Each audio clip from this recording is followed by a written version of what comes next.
प्रहलाद घर छोड़कर सन्यासी बनकर महात्मा नहीं हुए थे। खाली दिखा के बिल्ली के बच्चे नेवे में कच्चे घड़ों में रह गए और चारों तरफ गलती से आग लगा दी गई और उन्होंने प्रार्थना की। तो प्रहलाद ने पूछा अब क्या है ये? बोले हमारे बस का तो नहीं है, बिल्ली ने बच्चे दिए थे।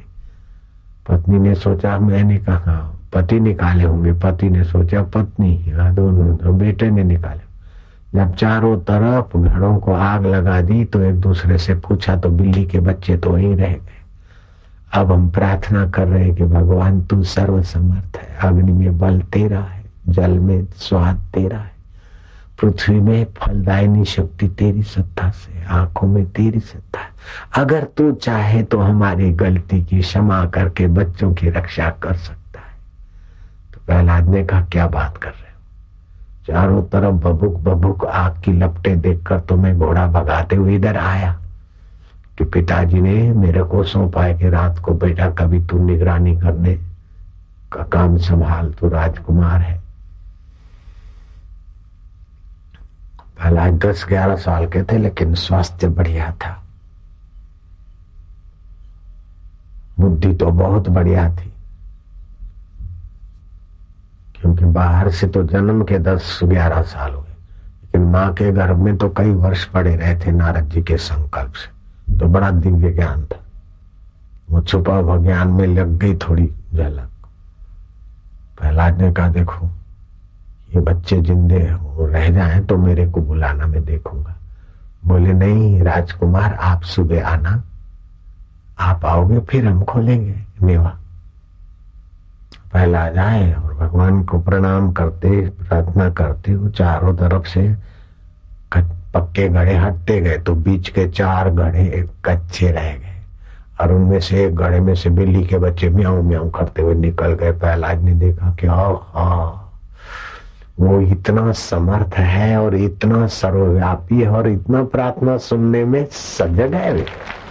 बस प्रहलाद घर छोड़कर सन्यासी नहीं बने थे, मान लिया, सुने हुए में आस्था कर ली कि परमेश्वर है, सर्वसमर्थ है, जल में थल में तेज में वायु में सभी में उसी की सत्ता है। बस जब वो मेरा है मैं उसका हूं, फिर तो वही भगवान सर्वेश्वर परमेश्वर है। तो उसका बाप अपने कोई भगवान घोषित किया था तो उसके प्रहलाद और उसके बाप में विरोध हो गया। तो उसके बाप ने तो अग्नि में जलवाया लेकिन आग प्रहलाद को जला नहीं सके। तू अग्नि का प्रेरक प्रकाशक है, तेरी मर्जी। जल में फेंकवाया तो जल डुबावे नहीं। आखिर प्रहलाद की विजय हुई और हिरण्याकश्यप का अंत हो गया, अहंकार का अंत हुआ और प्रेमा भक्ति सुने हुए में आस्था का विजय हो गया। तो आपने सुना तो है कि परम सत्ता है, भगवान है, उसमें पक्का विश्वास कर लो ना, आस्था कर लो ना। मैं तुमको हाथ जोड़ता हूं, भगवान ही आपके हैं, दूसरा कोई आपका नहीं है, धोखा है। बैंक बैलेंस भी आपका नहीं रहेगा, एक ऐसा दिन भी आएगा। शरीर भी आपका नहीं रहेगा, ऐसा दिन भी आएगा। मैं बिल्कुल पक्का बोलता हूं। ये फैक्ट्री और मकान और ये सन्नाट, वकीलात की सन्नाट, या जज का पोस्ट, यहाँ बापू का पोस्ट, ये सब सदा नहीं रहेगा। और वो परमेश्वर और आपका संबंध कभी टूटेगा नहीं, इतना पक्का मान लो। बहुत बहुत भारी काम होगा।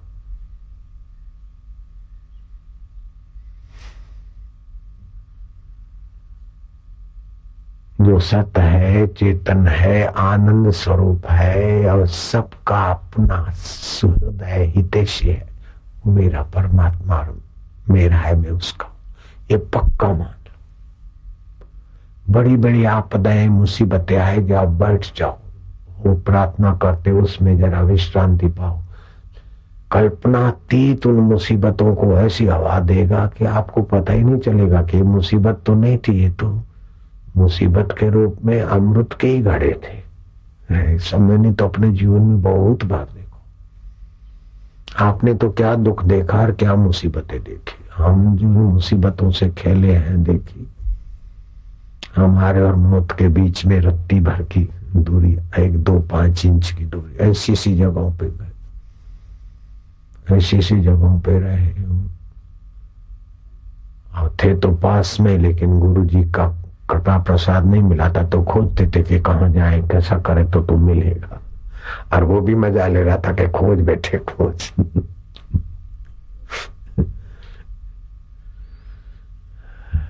जब तरफ पड़ी तो सीधा पहुंचा दिया प्रेरणा करके। मैं कौन बोल रहा है कि जिसका तुम अनुष्ठान करते हो, जिसको तुम चाहते हो, मैं वही बोल रहा हूँ, जाओ यहाँ पर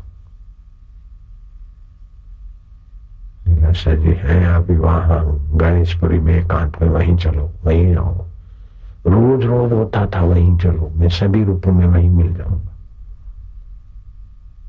तो बस ईमानदारी से उसको चाहो तो वो प्रेरणा भी पूरी कृपा करके देते हैं। आप केवल उनको चाहो ईमानदारी से। हम आलसी नहीं बन जाएंगे कृपा का अवलंबन लेकर, हम प्रयत्न तो करेंगे, लेकिन हमारा प्रयत्न तो ठिंगू प्रयत्न है, ठिंगू। जैसे ठिंगू अंगूर के लिए जंप मारते मारते थक जाता और कोई लंबू जी को दया पड़ जाए, आ जानू बाहु और अंगूर का चुग्गा उतार के दे दे और उसकी प्यास मिटा दे, ऐसे महाराज हम तो ठिंगू जी हैं, जी कूदेंगे तुझे पाने को, और तुझे रहमत हो जाएगी तो तू अपना आपा ही दे देगा। लंबू जी तो अंगूर देगा, वो तो मिट जाएगा, लेकिन तू तो अपना आपा देने वाला महाराज। मेरे गोविंदा, मेरे गोपाला, मेरे दीन दयाला, दीन बंधु, मेरे अल्लाह, खुदा, रहीम, रहमान, करीम, माय गॉड, माय, ये जो भी बोलते हो बोलते बोलते उसमें खो जाओ। प्रीतिपूर्वक बार बार पुकारते पुकारते वो विवेक जगाएगा। मैं क्या होता हूं बोलने वाला, वो ऐसा करेगा, वो ऐसा करेगा, ये सब मेरी बकवास है। वो क्या करेगा क्या करेगा, मैं इतना भविष्यवेता नहीं हूं बाबा, मेरी ताकत नहीं। ये तो अपनी वाणी को, अपने मन को, अपने भाव को जरा थोड़ा बहुत अच्छा बना रहे हैं, बाकी वो तो वही है महाराज। महाराज आप तो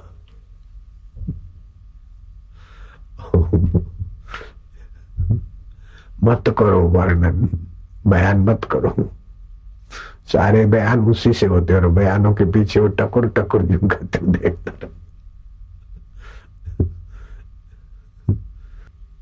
भगवत भाव, भगवत चिंतन, सत्कर्म सेवा आदि से थोड़ी स्वच्छ हो दिए तो बुद्धि में उसकी करुणा कृपा का योग आते, बुद्धि योग बनता। भजताम प्रीतिपूर्वकम ददामि बुद्धि योगम तम ये न माम उपयान्ति। फिर भगवत प्रसाद जा बुद्धि बनती। भगवत प्रसाद जा बुद्धि में भगवताकार वृत्ति। फिर जिस भगवान में भाव, शालिग्राम, कृष्ण, अल्लाह, ये वो भगवत प्रसाद जा बुद्धि में से आराममय सब जग जानी। भगवान और भगवान की आह्लादनी शक्ति सब। फिर कोई क्रोधी दिखेगा तो बोले भगवान ने नरसिंह का रूप दिखाया है। कोई चोर दिखेगा, बोले भगवान ही मक्खन चोर लीला कर रहे इसमें, ये ऐसा है, ये ऐसा। इस प्रकार की फिर मति गति नहीं होगी। भक्त सब में भगवत भाव कर देगा। सांप को देखेगा, हाँ के शिव जी के गहने हैं, शिव स्वरूप। इस प्रकार भगवत भाव से उसके कई अंदर से प्रेम रस के कारण कई विघ्न, कई शत्रु, कई विरोधी ऐसे दूर हो जाए।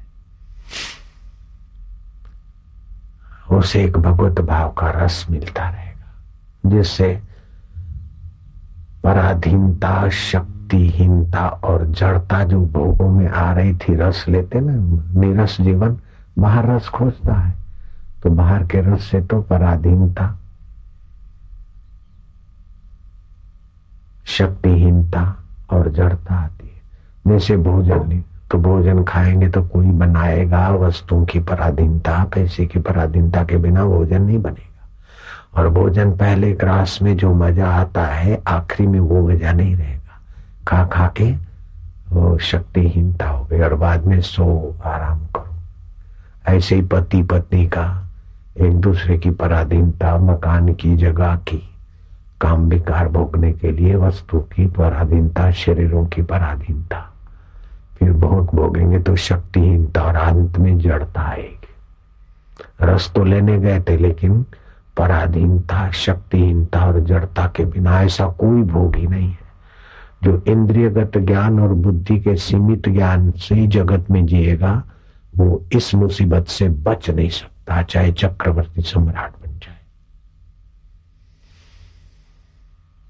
पराधीनता, शक्तिहीनता और जड़ता, ये तीन मुसीबत से बच नहीं सकता, चाहे उसका कोई भी रक्षक हो।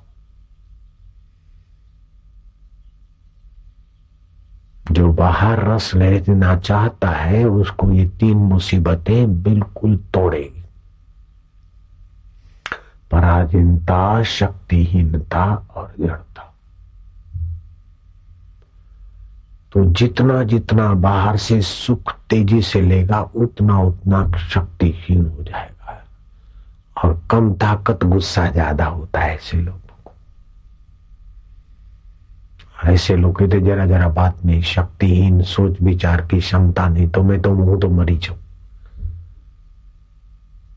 लाडू खाए, 56 भोग की वानगी में पराधीनता, शक्तिहीनता गई, इसलिए बुद्धि में वो बल ही नहीं रहा कि ये तो सब परिस्थितियां, संसार स्वप्न तुल्य है। और उनको सच्चा मान के हूं तो मरी जाऊं, तो आत्महत्या करूं, तो आम खाई लूं, तो माता हली वजा के थे बफुल्का प्या मिलना, चले जाऊं 2 रोटी तो कहीं भी मिलेगी, इधर रहकर क्या करना। अरे जो जहां है वहां अगर सूझबूझ बढ़ाकर सुखी नहीं है तो कहीं भी जाएगा, दुख उसके साथ रहेगा। एक बेवकूफ था, वो गांव के बाहर जो पानी पीने के लिए लोग भरते हैं, मीठे पानी का कुआं, वहां बेवकूफ खड़ा होकर पेशाब करने की तैयारी कर रहा था पनघट पे। तो माइया बेचारी शर्म के मारे थोड़ी हट गई। बुढ़िया ने पूछा, कह रहे भाई तेरा नाम क्या है, इधर कैसे आ गया है? बोले मेरा नाम बेवकूफ है। बोले इधर कैसे आया? बोले मेरी औरत खो गई है, उसको खोजने आया हूं। तो बोले तेरी औरत का नाम क्या है? बोले फजेती। बुढ़िया पेट पकड़ के हंसी, बोले उसको खोजने क्यों आता है, तेरे साथ ही तो रहती है। तो जहां जाएगा बेवकूफ, फजेती तो तेरे साथ ही है। तो जो भगवत आश्रय नहीं है तो आत्महत्या का आश्रय लेगा अथवा भाग जाएगा, इस जगह का आश्रय, उस जगह का आश्रय, उस जगह का आश्रय। अरे विवेक का भगवत आश्रय लो ताकि भगवान विवेक जगा दे कि कैसी भी दुखद परिस्थिति में दुख आपको छू नहीं सकता बेटे। कैसी भी सुखद परिस्थिति वो सदा टिकने वाली नहीं, दुखद परिस्थिति टिकने वाली नहीं, और आपका पिया और आप मिटने वाले नहीं। ऐसा बुद्धि योग भगवान से मांग लो ना। कब तक भागते फिरोगे, लड़ते फिरोगे? कोई दुख परिस्थिति आई और डंडा लेकर सामने आ गए, अथवा चिंतन करते करते उसी में तबाह हो रहे। આવું છે, આમ ના થવું જોઈએ, આમ થાય ના, છોકરાનું શું થશે, છોડીનું શું થશે। अरे मुर्दे को प्रभु देत है कपड़ा लकड़ा आग, जिंदा नर चिंता करे उसके बड़े अभाग। शरीर की चिंता, बेटे बेटियों की चिंता, फलाने की चिंता, ढींगने की चिंता, व्यर्थ में इंद्रियगत ज्ञान और बुद्धि के सीमित ज्ञान में जो उलझे हैं, व्यर्थ के चिंता और चिंतन करके अपना गला घोट रहे बेचारे। कितना कितना करते फिर भी दुख नहीं मिटता। अगर किसी का इंद्रियगत और बुद्धिगत ज्ञान से दुख मिट गया है तो मैं उसका चेला बन जाता हूं। मेरे को साबित करके दिखाए कि मैं प्रोफेसर होने से, मैं वकील होने से, मैं न्यायाधीश होने से, मैं सेठ होने से, मैं राजा होने से मेरे सब दुख मिट गए, मेरे को साबित करके बता दे, मैं उसका चरण धोकर सिरोधार्य करूंगा। नहीं मिटेगा।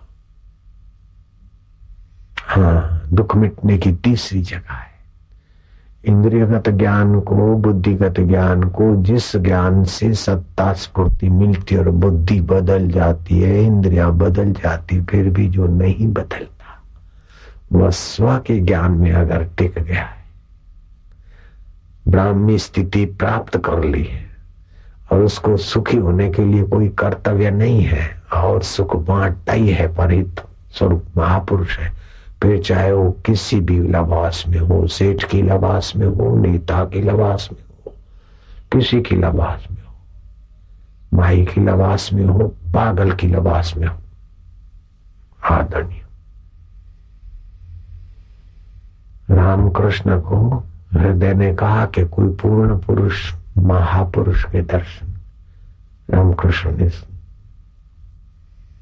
बात सुन ली। एक बार उन्होंने भोजन समारंभ रखा दरिद्र नारायणों का, भिखमंगों को जिमाने का। तो उस भिखमंगों में एक ऐसा विचित्र भिखमंगा आ गया कि भिखमंगे उससे नफरत करने लग गए। ऐ दुरट। आखिर उनको भोजन नहीं मिला तो रामकृष्ण देख रहे थे कि इतना अपमान होने के बाद भी वो आदमी चुका त्यों खड़ा है। वो सब भिखमंगे खाते और जहां पत्तले फेंकते, वो पुरुष वहां गया तो पत्तलों पर तो कुत्ता भी आ गया। तो कुत्ते के गले में एक हाथ और एक हाथ जूठी पत्तलों में से खुराक उठा उठा कर खाने लग गए। रामकृष्ण ऊंची स्थिति के धनी थे, वो पहचान गए कि महापुरुष है। हृदय को बुलाया कि जो परमहंस छुपे हुए महापुरुष में वो है, जाके चरण पकड़। जाकर चरण पकड़ा और वंदना की, महाराज कैसे माने कि ब्रह्म ज्ञान हो गया अथवा महापुरुषत्व अपना सिद्ध हो गया। तो उस महापुरुष ने कहा कि गंगा का जल और नाली का जल जब एक लगे तो समझ लेना कि तत्व ज्ञान हुआ। भगवत प्रसाद जा बुद्धि में तो शुद्धि का ध्यान रखें, तत्व प्रसाद जा बुद्धि और लोक कल्याण कर रहे तो शुद्धि का ज्ञान रहेगा, लेकिन तत्व प्रसाद जा में शुद्धि अशुद्धि कुछ नहीं रहता। तत्व ज्ञान के आगे अशुभ और शुभ दो नहीं रहता, पुण्य और पाप भी नहीं रहता, सुख और दुख का अस्तित्व नहीं रहता, जीवन और मृत्यु की भी सत्यता नहीं रहती। बस एक ही सत्य, जो कहते हो उसका बयान नहीं होता। तो बापूजी आपको अनुभव हुआ कुछ तो बोलो। हम बोलेंगे तो थोड़ा उससे दूर आकर बोलेंगे।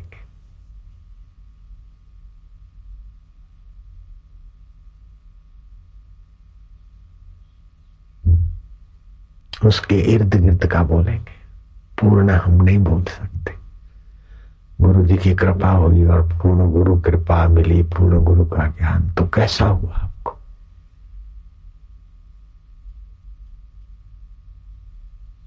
कैसा हो? अगर पूरा बोलने जाएंगे तो चुप हो जाएंगे।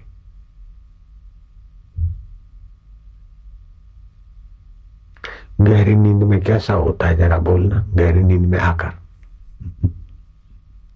अरे बहुत शांति है, तो आपको गहरी नींद नहीं है। नहीं, मैं कुछ भी नहीं दिख रहा है, मुझे बड़ी नींद है। हम नहीं मानेंगे।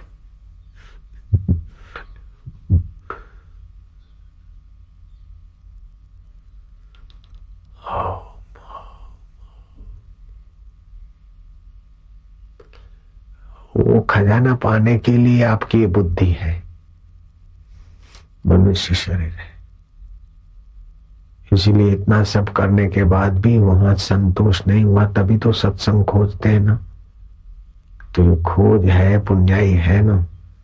तो मनुष्य को ही ईश्वर प्राप्ति की आवश्यकता है कि वैसी योग्यता है। पशु तो इंद्रियगत ज्ञान में मरा फिरे, मनुष्य बुद्धिगत ज्ञान में कई पशु जैसा जीवन बिता देते। लेकिन बुद्धिगत ज्ञान में जब भगवान की कृपा का आश्रय लेता है, माने हुए में आस्था करता है, तो भगवान बुद्धि में जरा योग दे देते, फिर चलता है इधर को।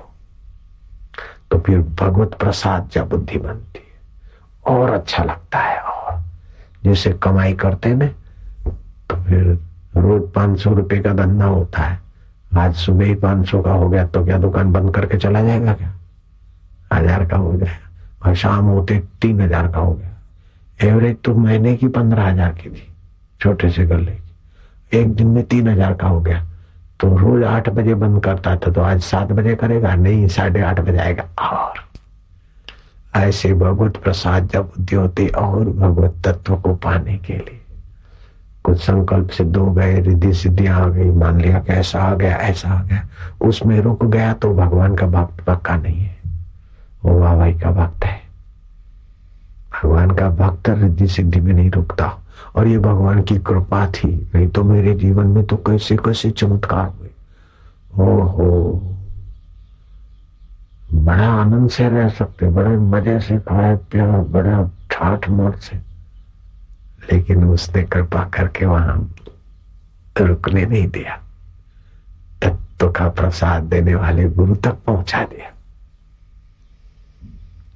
हम तड़पते भी थे, रोते भी थे, अनुष्ठान करते तो इतनी माला करते करते रात को देर हो जाती, 11-12 बज जाते, सुबह जल्दी उठते तो ऐसी नींद आती, शराबी भी क्या नींद ले, ऐसे पड़ जाते कि फिर वो जंगल के वो छछूंदर हमारे पैरों की चमड़ी खा जाते, पता नहीं चलता, ऐसे हो जाते। सुबह चलते बालू में तो पीड़ा होती, फिर वो संत पूछते क्या हुआ? मुझे पता नहीं, ऐसा हो गया है।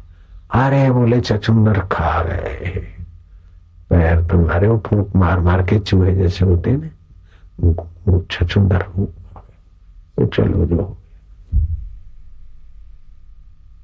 खाना बनाने का टाइम भी ज्यादा नहीं निकालते थे, ऐसे डलिया बलिया उबाल लिया, सब्जी बब्जी कौन लेने जाए, कहां से पैसे मांगने जाए। एक बार तो गिलोड़ा तो देखा हुआ, और जंगली गिलोड़ा तोड़ के वो खाया तो जहरी था, तो दस्त हो गए 2-3 दिन तक, तो तौबा हो गई, लेकिन कोई पीड़ा दुख नहीं हुआ। चलो, इससे भी सफाई हो गई, शुद्धिकरण हो गया होगा, जो भी हुआ। बस तड़प उसको पाने की, वो सारे सद्गुण दे देता है, क्योंकि वो सत्य स्वरूप है न, तो सारे सद्गुण उसी के। और कामना असत है, तो सारे दुर्गुण कामना से पैदा होते। जगत से सुख लेने की वासना से आप कितने भी सज्जन बन जाओ, फिर भी दुर्गुण आ जाएंगे।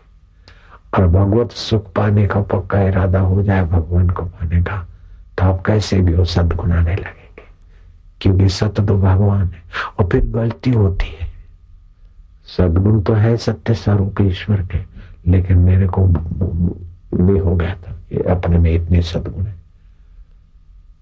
लोग आते सत्संग सुना देते, इतना फल लाते, इतनी चीज लाते, अपन नहीं लेते, अपने घर का ही खाते अभी तक। फिर कान पकड़ा और मारा तमाचा अपने को। कैसा मारा वो अभी नहीं बताऊंगा आपको, काय को मार से वो सारी चीजें बांट दिया। फिर भिक्षा मांगने गए तो बड़ा लज्जा आती, कैसे करेंगे, क्या देख ले, अब जाऊं न जाऊं, भूख लगी जाना तो पड़े। तो लगभग 2 बज गए, और डीसा में सिंधी कॉलोनी में गए, और माई को पता नहीं कि ये सिंधी भाषी है, और माई भी कहीं से बेचारी उधारी का आटा ले आके रोटी बना रही थी। वहां से धुआं निकल रहा था। आज से 40 साल पहले तो सिगड़ी और चूल्हे थे। मैंने देखा यहाँ माल गर्म होगा, तो माई का फूला था, और मैंने कहा नारायण हरि, और माई ने सिंधी में ऐसा सुना दिया कि अभी तक याद है कि मुंह इतना हट्टा कट्टा लाल टमाटे जैसा, शर्म नहीं आती। कैसे पता चल गया, कहीं से ले आया, और पहले फुलके पर आकर टिक गया। तुम जीवो मुंह, नारायण हरि, हल हल हल। माई ने सुना दी अच्छी तरह से। अपने मन को कहा, देख अब क्या हाल है, ले मजा ले ले। फिर आगे गया तो कोई भाइयां तो खीर लेकर बाहर आई, कोई अरे तो लीला साहब बापू को शिष्य, वो तो कुटिया में रहते, बाहर नहीं निकलते। कोई घर का कुछ ले आए, कुछ ले आए। फिर दूसरे दिन गए तो सारी कॉलोनी वाले व्यंजन बना बना के खड़े हो। करमंडल भी बड़ा था तो माल भी ज्यादा आया। फिर रास्ते में भिखारियों को दे के, फिर अब अपने भी भिखारी, तो तुम भी भिखारी भाई खाओ। अपने खाने जितना बचा लेते थे, बाकी बांटने का बड़ा उदार बन जाते थे कि देखो अपन बांट के खाते। ये भी अहंकार था। उस समय थोड़े लगता था, उस समय लगता था कि अपने क्या करना, ज्यादा बांट के रहा। भगवान देखो, लेकिन भगवान ने अभी कृपा कर पे इन सारे झंझटों से उठाते उठाते कहाँ पहुंचाता, कहीं नहीं पहुंचाया। हम जहीं थे वहीं बताया कि तू और मैं एक हूं। शरीर को मैं मानता था तब तू था, अब शरीर को मैं नहीं माना और मेरे को अपना पराया नहीं माना, तो तू में एक था, है कोई अलग कर ही नहीं सकता। अब तो बता दिया कि तुम अलग होना चाहो तो भी नहीं हो सकते। हम अलग होना चाहे तो नहीं हो सकते। जैसे घड़े के आकाश को महाकाश ने बता दिया कि भाई तू अलग होना चाहे तो नहीं हो सकता, और मैं अलग होना चाहूं तो नहीं हो सकते। यार तू खाली अपने को बड़ा मानना भूल जा, बस। उसने कहा स्वीकार है महाराज, बस हो गया काम। इतना आसान भी तो है, इतना आसान भी है, इतना नजीक है कि एक बाल की दूरी नहीं, और इतना दूर है कि करोड़ माइल रोज रॉकेट भागे, फिर भी रॉकेटों का अंत हो जाएगा। उसकी प्रकृति का अंत नहीं तो उसका अंत कहां मिलेगा भाई। आप रॉकेट दौड़ाते दौड़ाते जाओ, क्या पूर्व का छोर तुम ले आओगे कि ये पूर्व है? पश्चिम की तरफ रॉकेट दौड़ाओ, थोड़ा ऊपर ही रॉकेट दौड़ाओ, तो क्या पहुंचाओगे कि बस अब यहां से आगे कुछ नहीं? जब उसकी प्रकृति असीम है तो प्रकृति तो उसके एक हिस्से में है, तो कितना होगा? तो उसकी प्रकृति असीम, तो वो ससीम तो नहीं है। फिर भी महाराज तुम्हारे अंतःकरण का अधिष्ठान आधार बना है, कण कण का, क्षण क्षण का अधिष्ठान आधार बना है। भागवत में श्लोक आता है, जिनको भगवत प्राप्ति हुई उन्होंने स्तुति की है भगवान की। नारायण स्तुति पुस्तक में ये आएगा आपके पास। तम अक्षरम ब्रह्म परम परमेशम अव्यक्तम आध्यात्मिक योग गम्यम अतीन्द्रियम सूक्ष्माभि सूक्ष्मम विवादी दूरम अंतर्माध्यम परिपूर्णम में जो अविनाशी सर्वशक्तिमान है, अव्यक्त है, इंद्रियों से अतीत है, अर्थात मन और इंद्रियां जिसको नहीं जान सकती, बुद्धि भी जिसको नहीं जान सकती, लेकिन जो मन, इंद्रिया और बुद्धि को जानते हैं, अत्यंत सूक्ष्म है, अणु परमाणुओं से भी सूक्ष्म है, और विभू व्यापक ऐसे है कि आकाश भी उसके आगे स्थूल, अत्यंत सूक्ष्म है। और जो अत्यंत निकट रहने पर भी बहुत दूर जान पड़ते हैं। अत्यंत निकट है जो परमात्मा, जो बुद्धि को देखते कितने निकट है, मन को देखते, बुढ़ापा, बचपन, जवानी सबको जानते। मैं नहीं जानता हूं उसको भी जानते, और जानता हूं उसको भी जानते। कितने निकट है वो प्यारे प्रभु। ये बात मैं नहीं जानता हूं, वैज्ञानिक बात कर, मैं नहीं जानता, नहीं जानने को भी जान रहा है, और ये जानता हूं उसको भी जो जता रहा है। इतना निकट है। जो आध्यात्मिक योग अर्थात ज्ञान योग या भक्ति योग के द्वारा प्राप्त होता है। अभी जो सुन रहे ज्ञान योग और भाव से जब चिंतन करके शांत होते तो भक्ति योग, उसके द्वारा जो जाना जाता है, जो निकट से निकट है और दूर से दूर है, जिसको मन, इंद्रियां, बुद्धि कोई सब मिलकर नहीं जान सकते, लेकिन भक्ति के द्वारा, ज्ञान योग के द्वारा, उसके निमित्त कर्म कर दो, कर्म योग के द्वारा जो जाना जाता है। और जिसको जानने के बाद जानने वाला वो उसी मय हो जाता है। तरंग ने समुद्र को जाना और समुद्र हो गए, जीव ने ब्रह्म को जाना और ब्रह्म हो गए।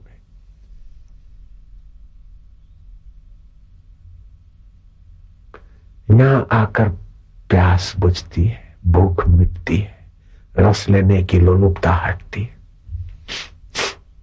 फिर रसदाता बन जाएगा। फिर आपके दर्शन से लोगों को रस आएगा, आपकी वाणी से लोगों का मंगल होगा। आपका अस्तित्व लोग नहीं जानते, आप अनजान हो, फिर भी आपका अस्तित्व हवाओं में, वातावरण में सुख शांति देगा और श्रेष्ठ पात्र को आकर्षित कर देगा। जैसे रामकृष्ण श्रेष्ठ पात्र थे और उस भिखमंगों से ताड़ित महापुरुष की तरफ आकर्षित हो गए। जो मन इंद्रियों में ज्यादा उलझते हैं वो नहीं पहचान पाते, लेकिन जो बुद्धि में बुद्धि योगा है वो तुमको पहचान लेंगे।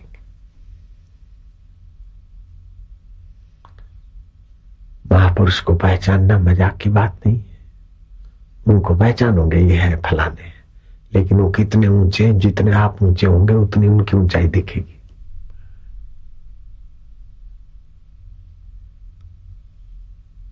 महापुरुष કેટલા મહાન છે આપણે ના જાણી શકીએ। જેટલા જેટલા આપણે ઊંચા થતા જઈશું એટલી એટલી એમની ઊંચાઈને ખબર પડશે।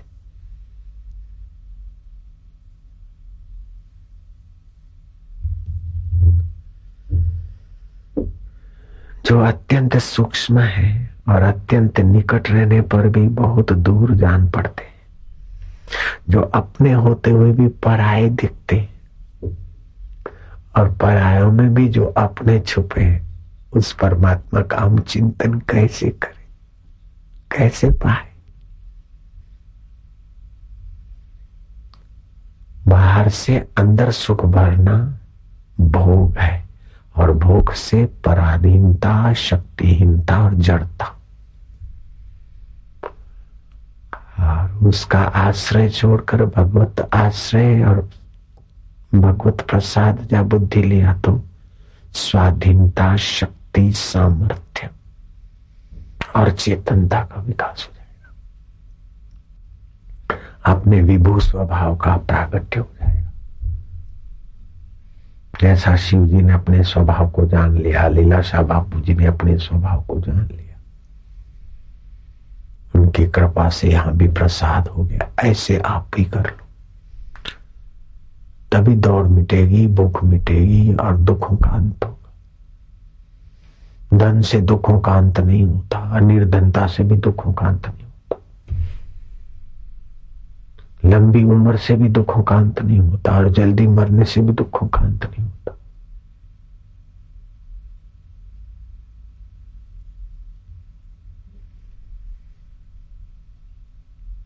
स्थूल शरीर में आम होता है तो अभिनिवेश रहता है, मरने का भय, नौकरी चला जाने का भय, किसी से रूठ जाने का भय। ऐसा हो जाएगा। जब स्थूल शरीर में मैं को रख देते तो भय, अभिनिवेश। सूक्ष्म शरीर में मैं को रखते तो द्वेष बन जाता है।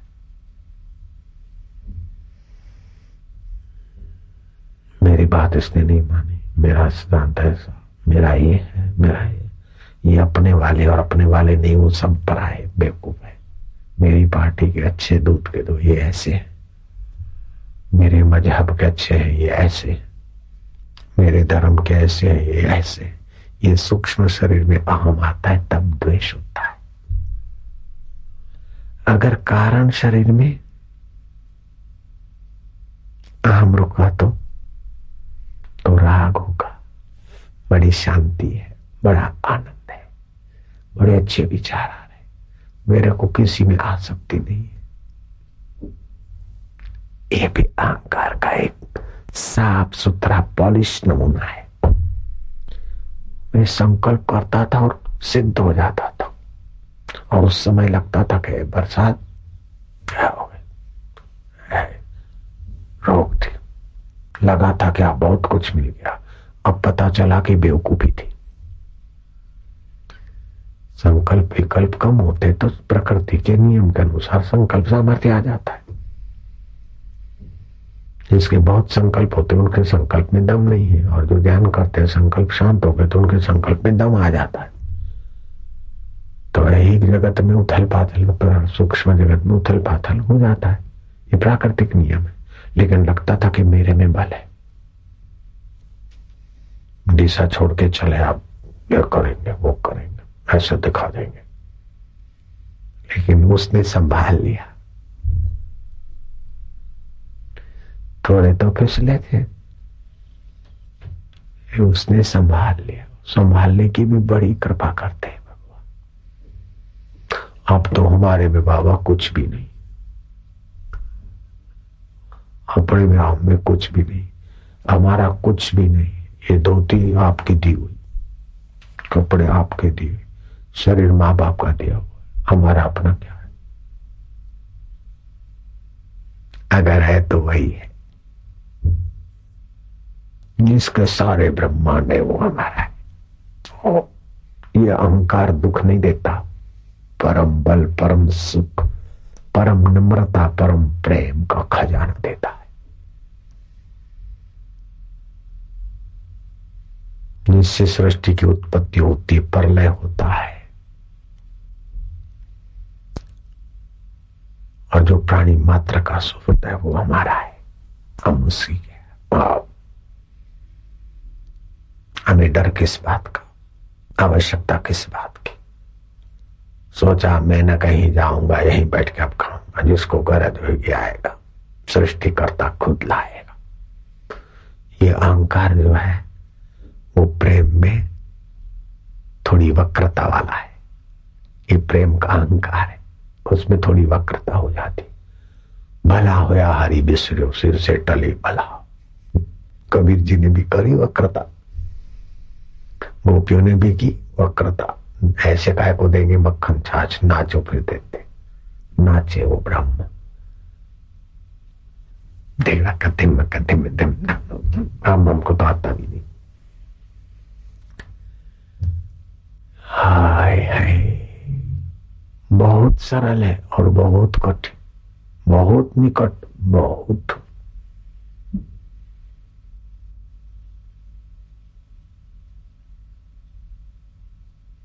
कैसा है बापूजी, जरा सा बता दो, जरा सा दिखा दो। चलो, ऐसी जगह पे नहीं है कि तुमको ले जाके बता दूं, ऐसा नहीं जो बाहर की आंखों से दिखे।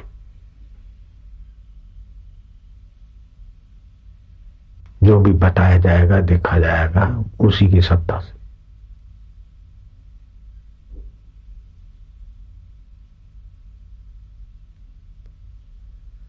हे मनुष्य, तो पूर्णता पाने के लिए मनुष्य शरीर में आया है। मनुष्य उसे कहते हैं जो भगवान को प्यारा लगे, और जो सज्जनों को प्यारा लगे।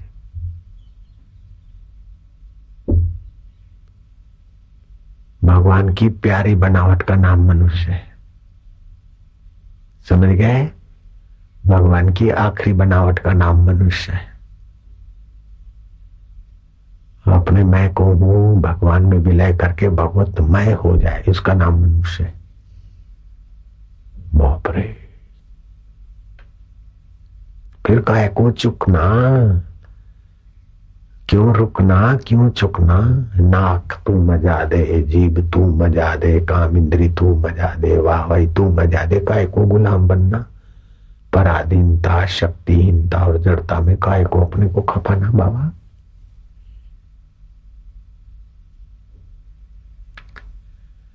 आओ आओ।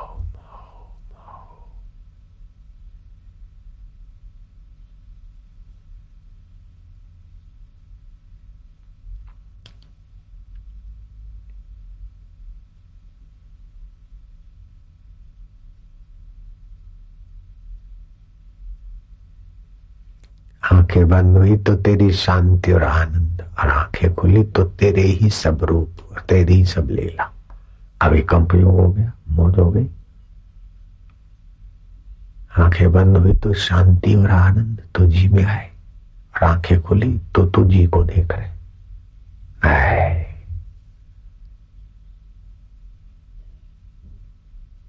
रूपम रूपम प्रतिरूपम बभुवा, अनेक रूपों में तो ही। फिर विक्षेप नहीं होता, डर नहीं लगता कि अरे भीड़ भड़ाका है। शुरू शुरू में तो बहुत डरते थे भीड़ भड़ाका।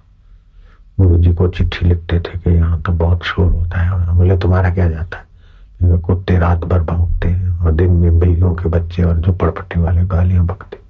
बोले गालियां आकाश में चली गई, कुत्ते भौंकते भौंकते ओम ओम बोलते, ऐसा सोचो वहीं रहो।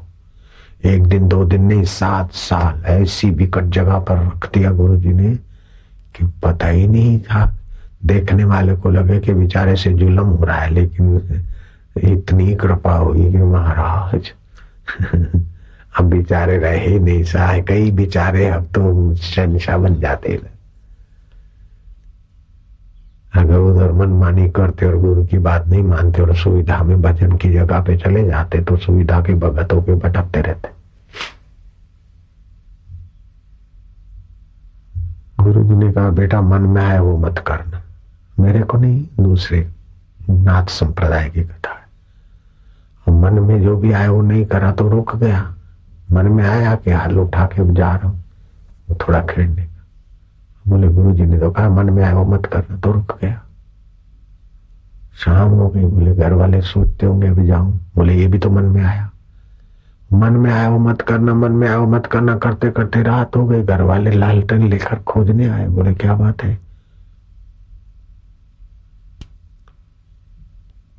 ले गए अपने मन की नहीं, दिया तो खा लिया। लेकिन बोले चाले ने जो भी मन में आए वो न करे। 1 दिन 2 दिन 3 दिन 4 5 25 दिन हुए। बुआ भोपा आगे के छोरे को कुछ हो गया है। वो गोरखनाथ जा रहे थे और वो छोरा खेल रहा था। अरे बाप जी कटे जा रहे हो, कहाँ जा रहे हो, जरा रोटी आई है महाराज टुकड़ा खा लो। रोटी खिला दी संत को, लस्सी जरा पिला दी। महाराज अब धूप में घाम में कहा जाओगे, जरा आराम कर लो। महाराज ने कहा कि है लड़का। बोले क्या पढ़ा। बोले वही कालो अक्षर भैंस बराबर। मैं क्या पढ़ा हूं, काला अक्षर भैंस बराबर। जो भी काला अक्षर दिखे वो भैंस है, इतने पढ़ा हूं महाराज। मैं दौड़ने के। बोले दिल का तो साफ है। बोले महाराज अब कैसा भी हूं आपका हूं। महाराज ने देखा आपका है तो फिर हो जाए भाई मेरा। महाराज की कृपा दृष्टि पड़ी। गोरखनाथ जी विद्वान पढ़े लिखे ईश्वर को इतना आसान नहीं पा सकते जितना सच्चा आदमी पा लेता है। निखालस आदमी जितना ईश्वर को चुटकी से पा लेता है उतना चतुर आदमी चालाक नहीं पा सकता। तो बोले महाराज मेरा भी मुक्ति का कुछ उपदेश दे दो, मेरे भी भलाई का कुछ सुना के जाओ। बोले बेटा क्या सुना। बोले महाराज आप झूठा हो रहा।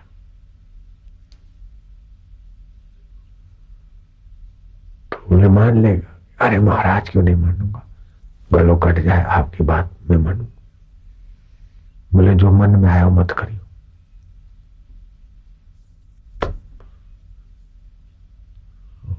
हल बल कर करा के शाम को रखा कंधे पे और बोले महाराज ने तो कहा था मन में आया मत करियो। बस नाथ संप्रदाय के 84 सिद्ध माने जाते, उसमें एक सिद्ध पुरुष बन गया वो अनपढ़ लड़का। यूं कर दे तो वस्तु व्यक्ति परिस्थितियां हाजिर हो जाए, क्योंकि संकल्प शांत हो गए। बड़ी शक्तियां। उसका नाम हाली पाव। नाथ संप्रदाय के 84 सिद्धों में उनका नाम आता है। भगवत तुल्य सामर्थ्य उनका। भक्त याद करे तो वो प्रकट हो जाए। बबूत दे दे, कहीं डाल दे, ऐसा हो तो वैसे ही हो जाए। इतना सामर्थ्य होने पर भी ये सामर्थ्य मेरा है ये अहम न रहे, क्या ऊंची स्थिति है।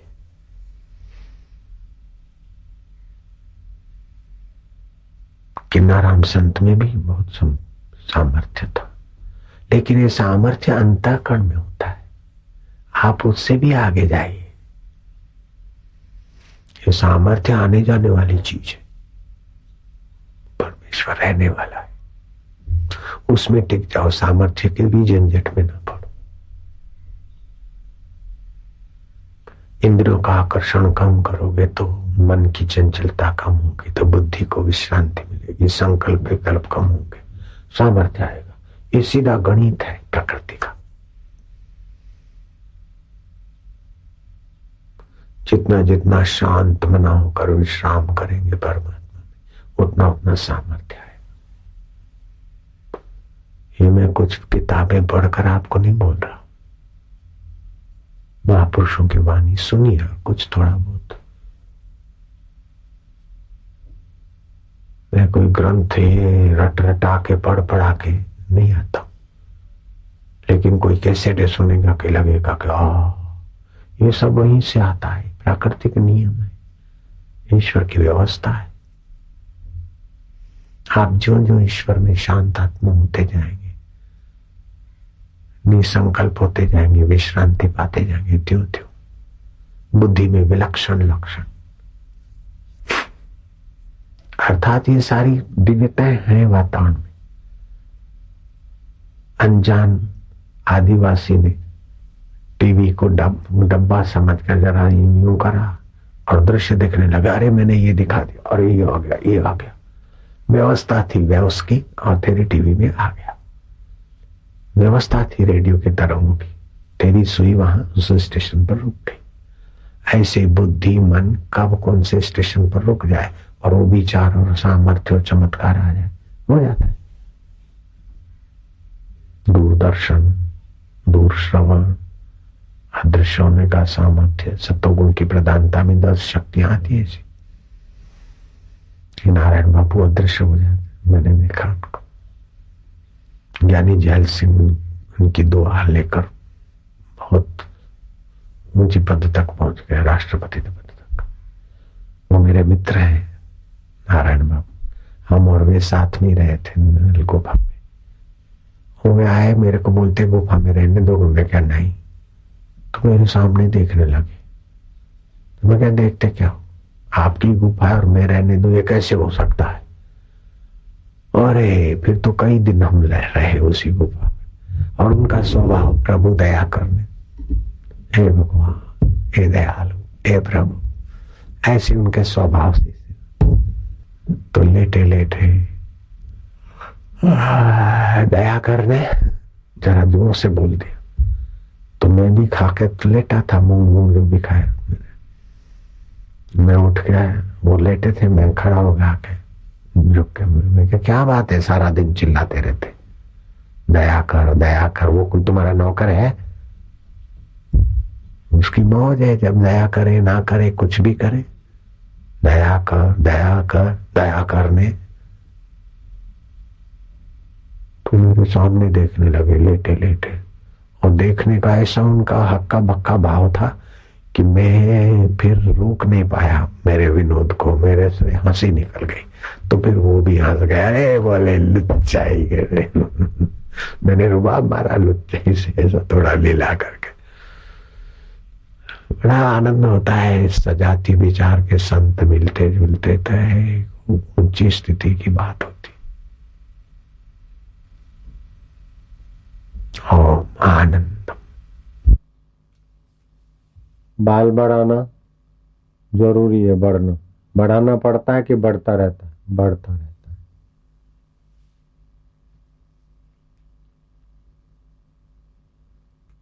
तो जो प्रक्रिया जरूरी है वो प्रकृति में होती रहती है। ऐसे ही स्व में जो जरूरी है वो स्व में हो जाए। प्रकृति में जो जरूरी है वो होता रहता है, करना नहीं पड़ता है। भूख लगाना पड़ता है, लगती रहती है। खाना पचाना पड़ता है, नहीं पचता रहता है। प्यास लगानी पड़ती, बोले लगती रहती।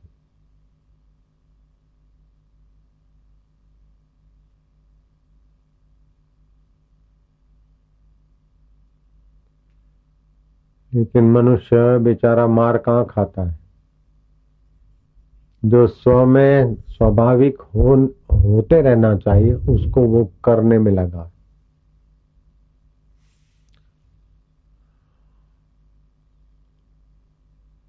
और जो करना चाहिए उसको होने पे रख दिया।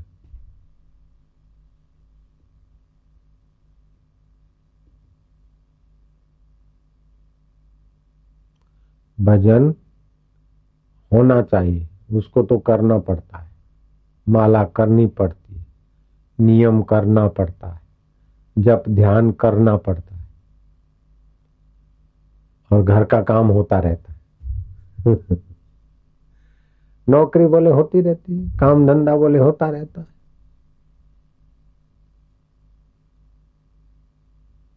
पढ़ाई होती रहती है।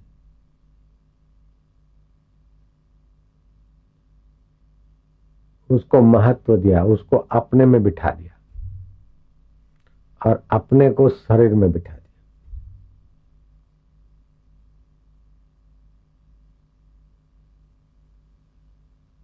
एक होता है क्षेत्र, दूसरा होता है क्षेत्रज्ञ। एक होता है खेत, दूसरा होता है खेत को जानने वाला। ठीक है, तो ये शरीर क्षेत्र है और आत्मा क्षेत्रज्ञ है। इंद्रिय ज्ञान, बुद्धि ज्ञान, और इंद्रिय और बुद्धि बदलती है, अहम बदलता है, मन बदलता है। इंद्रिय ज्ञान दो प्रकार का होता है, एक बहिकरण, बाहर का देखना, सुनना, सूंघना, चखना। दूसरा अंतःकरण, अंदर का जानना, भूख को जानना, प्यास को जानना, सुख को जानना, दुख को जानना। ये अंतःकरण में चार होता है, मन, बुद्धि, चित्त, अहंकार। इन चार में भी अहंकार अत्यंत सूक्ष्म है, कहीं न कहीं जाकर बैठ जाता है। मुझे बड़ा आनंद आ रहा है, मुझे ऐसा दिखा, ऐसा दिखता ही रहे, ध्यान में ऐसा हुआ, ऐसा रोज होए। लेकिन अहंकार भी करणों में ही आ गया। नहीं, मन, बुद्धि, चित्त, अहंकार करणों में तो आया, लेकिन सूक्ष्म कर्ण इतना है कि पता ही नहीं। मैं पटेल हूं, मैं मकवाणा हूं, मैं पुरुष हूं, मैं स्त्री हूं, कहां कहां बैठ गया। हकीकत में अहंकार इस हाड़ मास में और जात पात में बैठकर उलझ गया और अपने को उलझाता है। अहंकार विभिन्न आत्मा कर्ता अहमिति मन्येत हो रहा है प्रकृति में, लेकिन अपने को कर्ता मानता है।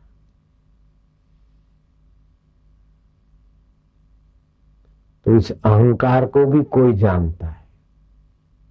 मैं धनी हूं, ऐसा अहंकार आया, उसको भी हम जानते हैं। मैं ऐसा हूं, मैं वैसा हूं, मैं वैसा हूं। तो अहंकार बदलता है। धन का अहंकार, सत्ता का अहंकार, दुख का अहंकार, सुख का अहंकार, माई होने का अहंकार, भाई होने का अहंकार, ये सब बदलता है। फिर भी जो नहीं बदलता है वो है आत्मा, परमात्मा, शुद्ध वास्तविक ज्ञान। इतना सरल, इतना नजीक है, जो अहंकार की बदल को जानता है।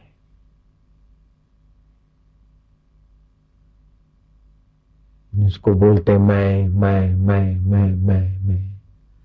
हूं। मैं हूं कि नहीं, ये सवाल कभी नहीं पैदा होता। अमेरिका है कि नहीं, स्वर्ग है कि नहीं, भगवान है कि नहीं, ये सवाल हो जाता है, प्रश्न। लेकिन मैं हूं कि नहीं, ऐसा प्रश्न नहीं होता। मैं तो हूं। फिर मैं हूं, मैं अहंकार मिला देती है अपने शुद्ध में। मैं गरीब हूं, मैं अमीर हूं, मैं फलाना हूं, मैं मंगेगा हूं, मैं फलाना हूं। ये सब बदलता रहता, फिर भी जो नहीं बदलता वो शुद्ध चैतन्य क्षेत्रज्ञ है। मन को, बुद्धि को, चित्त को, अहंकार को जानने वाला। उसमें अपने आप को लगा दो। वास्तव में लगे हुए हैं, लेकिन गलती से उधर भटक रहे हैं। अब सरल उपाय है कि मैं इन मन बुद्धि इंद्रियों को सबको जानने वाला जो खास शुद्ध बुद्ध चैतन्य आनंद स्वरूप है, मधुमय है, सुख स्वरूप है, प्राणी मात्र के सुहृद है, अनंत ब्रह्मांड में व्याप्त है, उन्हीं में हूं और वे मुझ में है। जैसे तरंग कह दे मैं सागर में हूं, मैं पानी में हूं, पानी मुझ में है, ऐसे मैं ईश्वर में हूं, ईश्वर मुझ में है। ये मान लो पक्का। मैं भगवान का हूं, भगवान मेरे है। मैं भगवान में हूं, भगवान मुझ में है। तो ये निश्चय जो है जीवात्मा में ऐसी बड़ी मदद करेगा कि बहुत सारे झंझटों से आप छूट जाए। हूं पटेल छू, पटेल बॉडी का नाम रखा गया। तू पटेल नहीं, मरी जाए तो पटेल નું શરીર મરશે, તું નહીં મરે બેટા। હું વાણિયો છું, હું બ્રાહ્મણ છું, હું અગ્રવાલ છું, હું માંદો પડ્યો છું ना, शरीर मांदू पड़े છે, शरीर बीमार होता है, लेकिन घुस गया कि मैं बीमार हूं, बीमारी गहरी हो जाती। सीधे लेटकर अश्विनी मुद्रा, वात पित्त कफ ये त्रिदोष, और वज्रासन में बैठकर अग्नि तत्व जगाने वाला रम रम मंत्र। दूसरा है कि आपका शरीर जो चलता है चंद्र और सूर्य, दाएं और बाएं श्वासोश्वास भी चलते रहते हैं, और अन्न औषध भी पुष्ट होता है चंद्र सूर्य से। तो रोग भी शीत अथवा उष्ण निमित्त से होते हैं। तो जब शीत संबंधी रोग हो तो सूर्य का मंत्र करके उष्णता बढ़ा के उसको नियंत्रित कर दो। उष्ण संबंधी रोग हो तो शीत मंत्र जप के उसको ठीक कर दो। जैसे सर्दी लग गई तो दाहिने नाक से श्वास लिया, रम रम जप और बाहें से छोड़ दिया। ऐसा 5 बार करो, कैसी भी सर्दी हो गायब। No tablet, no injection, no medicine, कुछ भी नहीं।